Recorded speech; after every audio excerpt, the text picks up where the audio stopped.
Hoje teremos o Adriano Dal Bosco, trabalhador aqui da casa, que nos traz o tema A Responsabilidade do Espírita. Então, que seja iluminada as suas palavras e que a gente possa compreendê-las com profundidade.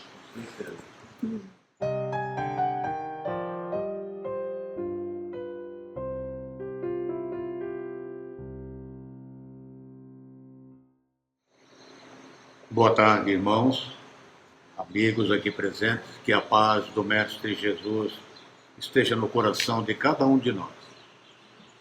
Então, nós hoje queremos conversar um pouquinho com vocês sobre um assunto de extrema relevância para todos nós, sobretudo aqueles que são espíritas, né?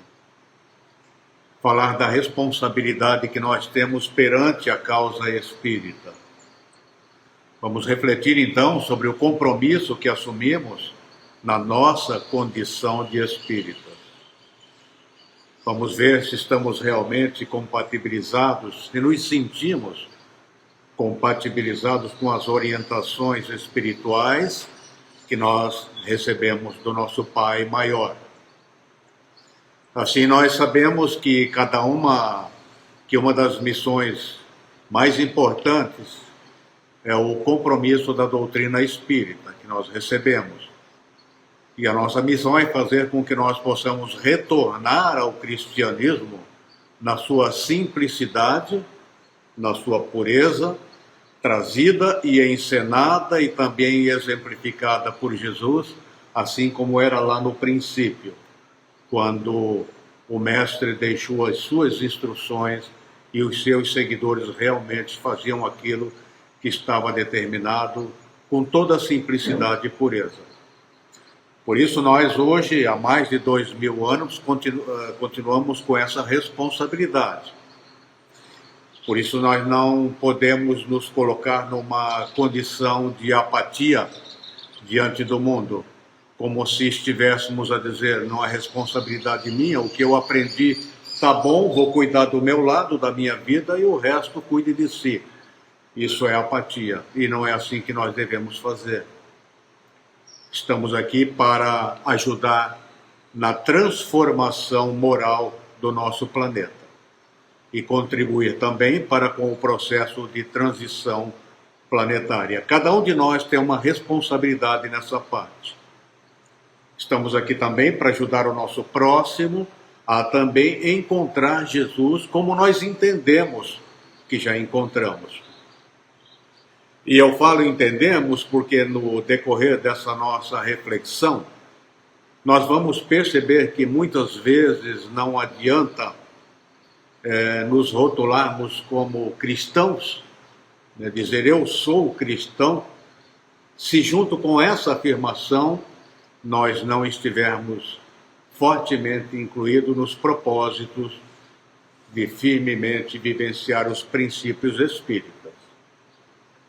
Porque para ser cristão não adianta eu estar semanalmente ou vamos dizer até diariamente na casa espírita se eu não estou vivenciando os seus propósitos, os seus princípios e a sua lei maior, que é o amor e a caridade. Portanto, irmãos e amigos aqui presentes, para que nós possamos verdadeiramente assumir o compromisso e a responsabilidade perante a causa espírita, precisamos ter essa vontade, essa força ativa para trabalhar, não apenas pela nossa transformação moral, mas também pela transformação moral da humanidade. Isso é um chamamento para cada um de nós. Cada um de nós tem essa responsabilidade. Não posso ser egoísta e buscar apenas aquilo que eu acho importante para mim, porque a minha responsabilidade também é para com o próximo. Essa é uma das minhas missões, ou seja, a responsabilidade de levar o Evangelho a todos os lugares, a todos os corações dispostos a ouvir a palavra do Cristo. Daí, a necessidade de estarmos atuando fortemente na divulgação do Evangelho, mas não apenas por palavras, mas principalmente por ações. Ações, atitudes em consonância com aquilo que nós aprendemos. Por isso é importante a nossa responsabilidade de policiar os nossos atos, as nossas palavras, os nossos pensamentos, as nossas emoções, todas em conformidade com a lei divina. Temos de estar atentos à maneira como nós somos, senão não vamos espelhar aquilo que estamos aprendendo, porque nós conhecemos o caminho, conhecemos o roteiro, e assim precisamos trabalhar cada dia pela nossa reforma íntima, a nossa reforma pessoal. Tentar, pelo menos, ser um pouquinho melhor do que nós fomos ontem. É um pequeno esforço, mas que deve ser feito. E se assim for, tenhamos a certeza que nós estamos no caminho certo. Isso é algo que todo espírita precisa fazer. Temos o livre-arbítrio para agir e Deus respeita as nossas escolhas. Deus não impõe as suas vontades. Ele sabe aguardar o momento de que cada um dos seus filhos chegará até Ele. Ele é paciente conosco, tão paciente que nós estamos reencarnando sucessivas vezes. E o Pai é paciente, espera, porque sabe que um dia nós chegaremos lá. Mas o esforço é necessário. Nós que já conhecemos o Cristo, os princípios da doutrina e os seus postulados, temos o dever de polir as nossas atitudes que ainda estão desequilibradas, algumas. Santo Agostinho, no Livro dos Espíritos, nos aconselha a olhar para o nosso coração, a olhar para o espelho e realmente nos conhecermos. Conhecer os nossos pontos positivos, as nossas virtudes, mas também as nossas imperfeições. Porque há dois lados, os positivos e os negativos. E precisamos ser sinceros conosco mesmo quanto ao nosso modo de ser. E é essa atitude crítica que me leva a refletir diariamente o que fiz de bom e também as ações que são incompatíveis com o Evangelho. Essas reflexões diárias são fundamentais porque é através delas que a nossa consciência vai responder para nós se estamos agindo de maneira adequada ou não, para que a partir daí então possamos fazer as nossas mudanças. Se eu não conheço as minhas imperfeições, como eu posso trabalhar e vencer? É preciso fazer uma autoanálise. Então, conhecer-se integralmente é uma responsabilidade que todo espírita tem para com a causa. Não podemos esquecer que a doutrina é um roteiro de autoiluminação. A doutrina, transforma pelo esclarecimento, pelo consolo e pela luz da verdade. E por transformar-se, o espírita transforma o meio onde ele está inserido. E pelos exemplos, ele vai servindo de modelo para outros corações. E assim, como os dominozinhos que estão na sequência empilhados, né? O meio em que nós vivemos, a sociedade, toda a humanidade vai se modificando aos poucos, crescendo, se depurando e sucessivamente se aproximando de Deus. Então, irmãos, percebam que tudo está em nós, tudo depende de nós. E não adianta nós colocarmos a responsabilidade na doutrina ou nos outros, porque a responsabilidade é sempre nossa. Tudo depende de nós. Às vezes nós queremos mudar o outro, não é verdade? Isso já aconteceu comigo e acontece com qualquer um de nós. No afã de ver o outro melhorar, nós queremos fazer com que ele melhore também. Mas devemos ter cuidado com esse tipo de atitude. Muitas vezes nós queremos que o outro se ajuste ao modelo ideal, que aplique o Evangelho. Mas e eu? E nós, como estamos? Será que já estamos na condição de exigir alguma coisa dos outros? Quanto mais se cresce, quanto mais se depura, menos se exige do outro e menos exigimos de nós mesmos. É uma sequência. Quanto mais eu aprendo, mais eu procuro me aperfeiçoar e menos eu cobro dos outros. Portanto, queridos irmãos e amigos, a mudança é necessária, mas ela não é só nossa. Ela é nossa, aliás, e não do outro. O outro também terá o seu momento de despertar, de refletir sobre a sua vida, sobre as suas posturas e sobre as suas prioridades. Então, nesse momento, ele vai perceber que a felicidade, muitas vezes, não está onde ele procurava, nas realizações, nas satisfações terrenas, mas a felicidade está, sim, na espiritualização de si mesmo. Por outro lado, nós precisamos lembrar sempre que a ideia é restabelecer o cristianismo na sua base mais simples. Por isso a doutrina espírita é tão maravilhosa, porque em momento algum ela veio destruir o que Cristo ensinou. Ao contrário, ela veio relembrar à humanidade os seus ensinamentos. E pela doutrina, então, entendemos a razão pela qual estamos aqui. Possivelmente, muitos de nós acreditavam que a existência corporal era uma só e que estaríamos destinados ao sofrimento eterno. Muitas vezes a gente pensa, um pensamento errôneo, será que a nossa vida é um simples nascer, viver e por fim morrer? O que há por trás disso? Será que nada? Deus não é injusto. Então há uma explicação para todas as coisas. Por isso hoje a nossa esperança fundamenta-se na certeza de que as múltiplas reencarnações irão depurar o nosso espírito no infindável processo evolutivo. Por outro lado, nossa responsabilidade também como espíritas diz também respeito à solidariedade com o nosso próximo. Assim a pergunta é, como eu posso ajudar o meu próximo?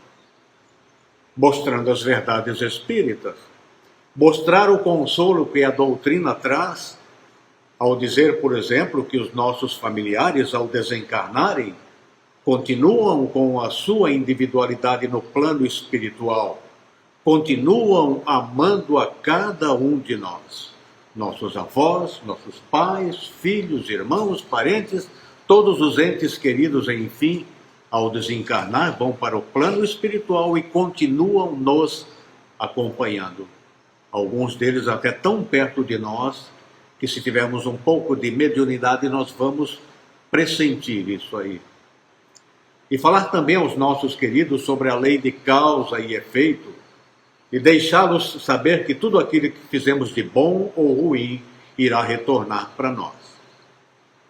Se eu desejo colher felicidade, alegria, bem-estar, bondade e também amor, eu preciso plantar coisas boas.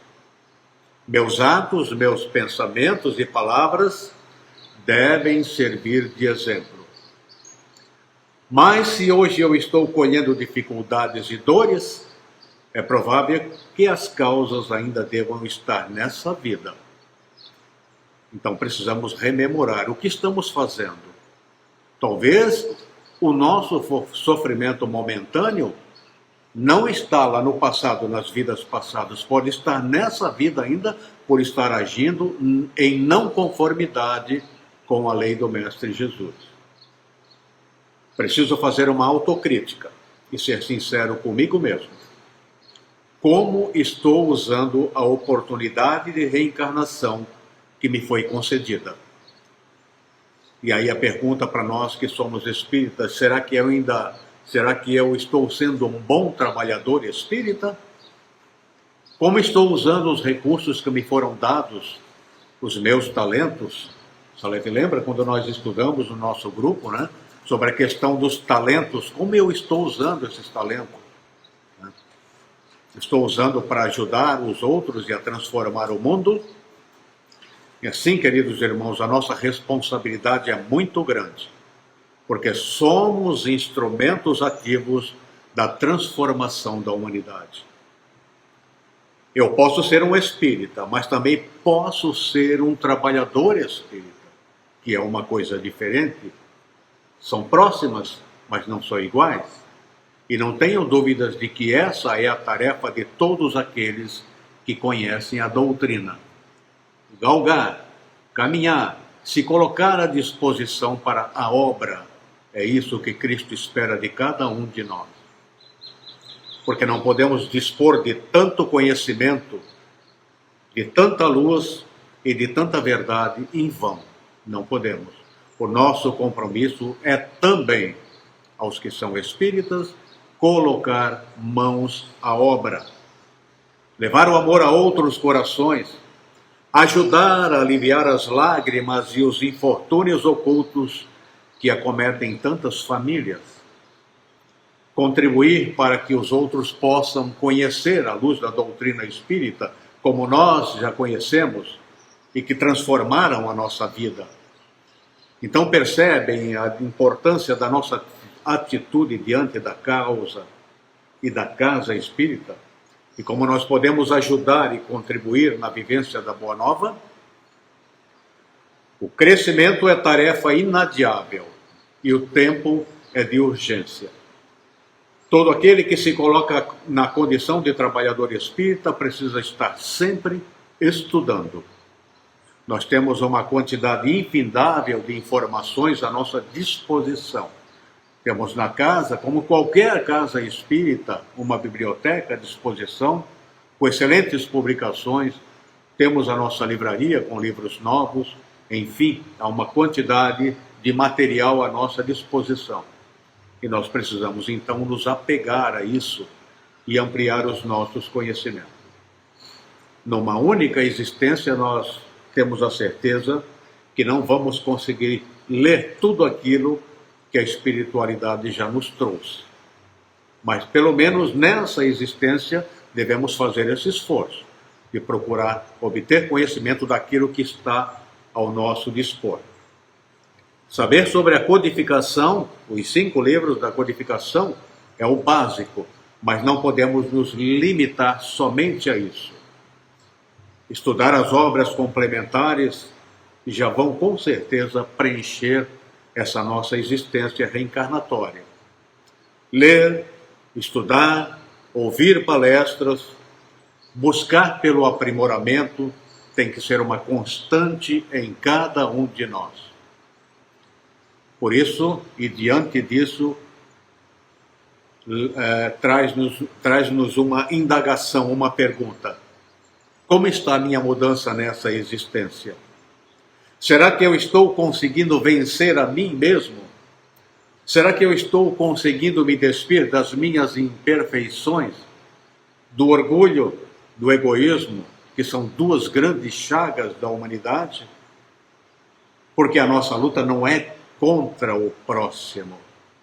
O nosso grande desafio é conosco mesmo. Não sairemos daqui perfeito, disso nós temos a certeza. Mas temos pelo menos o dever de nos aproximar cada vez mais desse objetivo. E não bastam alguns cursos, lido uma vez a codificação e nos colocarmos na condição de trabalhadores e espíritas. Isso é pouco. A necessidade do aprimoramento é uma constância. Quando se diz que quando o trabalhador está pronto, o serviço aparece, é uma máxima espírita, né? Isso é verdade, porque estamos sendo chamados a todo momento para o trabalho. Estamos sendo chamados ao testemunho, à vivência do Evangelho. E quando Deus percebe que nós já temos algum conhecimento, Ele já nos oportuniza o trabalho. Porque estudar é fundamental. Ter entendimento é fundamental, mas é através da caridade que eu verdadeiramente consigo me curar mais rapidamente e evoluir. Obrigado.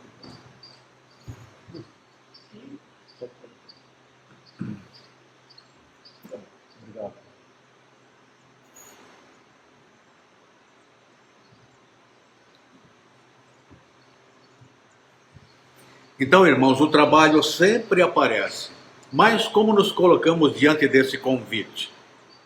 Qual é a nossa disposição? Muitas vezes dizemos, né? Eu ainda não estou preparado. Ou eu posso dizer, eu preciso estudar mais. Ainda não estudei o bastante para me colocar à disposição. Mas, por outro lado, eu posso dizer, eu ainda tenho outras prioridades na vida. E nesse momento eu tenho meu trabalho, minha família, meus filhos. Enfim, tem outras coisas que hoje tomam muito a minha atenção e eu não posso dispor de tempo para me dedicar à causa espírita. Nós podemos buscar muitas razões, muitas desculpas. Mas pensemos aqui entre nós, né? Será que não tem um tempo, por menor que seja, pequeno para Jesus?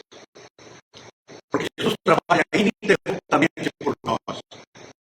Coloca-se à disposição de cada um de nós. E muitas vezes não conseguimos encontrar um pequeno tempo para trabalhar para Cristo e retribuir de forma tão pequena por tudo que Ele já fez por nós. Quando necessitados, oramos a Deus através de Jesus, porque Ele disse que ninguém ia ao Pai senão por Ele, né? E oramos pedindo ajuda, pedindo amparo, auxílio. E nós, evidentemente, desejamos receber essa ajuda. Mas pedimos, mas o que oferecemos em retorno? Quanto tempo dedico à causa espírita? Assim, queridos amigos, quando o convite vem, reflitamos e avaliemos se realmente não estamos em condições de aceitá-lo. Às vezes, há trabalhadores que já estão capacitados, mas falta vontade de trabalhar, de realmente se dedicar. Enquanto há outros que muitas vezes não têm toda a capacitação necessária, mas têm ânimo, têm perseverança, coragem e boa vontade. Todos querem ser úteis e por isso devem ser aproveitados. Assim lembremos da mensagem do Espírito de verdade do Evangelho, segundo o Espiritismo, que ele diz: amai-vos, instruí-vos. Então, o amai-vos que ele aqui menciona tem que ser o primeiro mandamento com a prática do amor e a vivência da fraternidade e da caridade. O que é a caridade? Numa síntese, a caridade é o amor em ação. E o instruí-vos aqui dito é o estudo, o aperfeiçoamento, a capacitação para que possamos cada dia ampliar a nossa capacidade de ajuda, de amparo, de auxílio, para que de fato a nossa responsabilidade quais espíritas seja muito bem empregada. Somos instrumentos de mudança, de renovação e de vivência da Boa Nova. E onde quer que estejamos, precisamos refletir sempre sobre o tipo de espírita que sou ou desejo ser. Por isso devo me perguntar: qual o meu objetivo de vida? Qual o propósito que me move? E quando não tenho resposta para essas questões, com certeza eu facilmente ficarei perdido no mundo.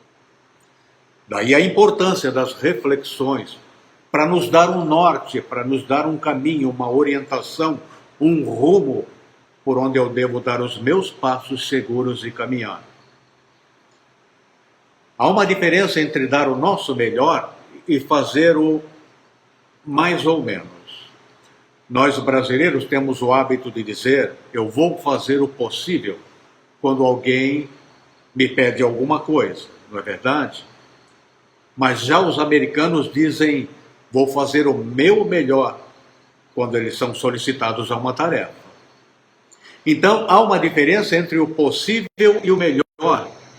Porque se eu digo que eu vou fazer o possível, eu não vou estar me empenhando verdadeiramente. Não vou estar me entregando de fato. Não estou ali dando o meu melhor, seja para com os meus familiares, no meu trabalho, na doutrina espírita ou até para com os meus estudos. Estamos dando o nosso melhor ou estou fazendo o possível? Tenho seguido verdadeiramente os exemplos de Jesus, deixando que me transformem numa pessoa melhor? Tenho trabalhado pela minha iluminação interior e pela iluminação dos meus familiares, amigos e do meu próximo? Assim, queridos irmãos, nós queremos finalizar essa reflexão de hoje com uma poesia do espírito Casimiro Cunha. Essa poesia tem o tema Os Companheiros da Doutrina. Ela está nesse livro aqui, ó, Parnaso de Além Túmulo. Foi o primeiro livro redigido por Francisco Cândido Xavier. E essa poesia, ela tem o tema companheiros espíritas, ou melhor, os companheiros da doutrina. E ele diz assim, ó: examinada de perto à luz da nossa doutrina, é sempre a lição que ensina a paz do caminho certo. Necessário é discernir a mistura, a ganga, o véu. Muitas vezes a água do céu torna-se em lama ao cair. O mal vem de ouvidos moucos ou de olhos nevoados. Há sempre muitos chamados, escolhidos, muito poucos. Verdade é que o coração que abrace a nossa doutrina penetre numa oficina de esforço, luta e ação. Já não deve andar a esmo nas estradas da ilusão, mas buscando a perfeição na perfeição de si mesmo. Portanto, é nossa divisa oração e vigilância, no bem que é substância da crença que diviniza. No Evangelho de Jesus, feliz quem pode guardar a força de realizar os grandes feitos de luz. E no altar do coração tenhamos o amor profundo daquele que é a luz do mundo. Eis meu desejo